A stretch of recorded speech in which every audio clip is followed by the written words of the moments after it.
大家好，歡迎收睇今日有樓睇，我係陶俊文。樓市氣氛改善咗，二手居屋嘅交投亦都急升，創16個月新高。根據土地註冊處嘅資料，二手居屋買賣登記11月有516宗，按月急增4.3%，涉及超過20億，按月息近40%，兩者都創咗16個月嘅新高。每宗買賣嘅平均售價大約係392萬，比10月嘅403萬4千蚊跌咗近3%。當中200到300萬嘅單位成交升幅最顯著，合共有61宗，按月升大約1.4倍。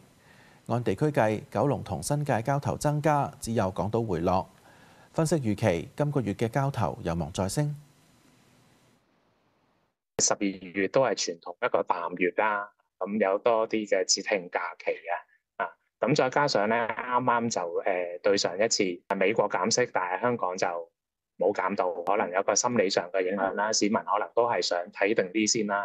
咁所以我估計咧12月其實都仲係會升，因為個白居二咧個購買力都係好強勁嘅不過可能升幅冇之前預期咁快啦可能就保守啲估計升2-3成都有機會係突破600宗嗰個水平。節目時間夠啦，下一集再見，拜拜。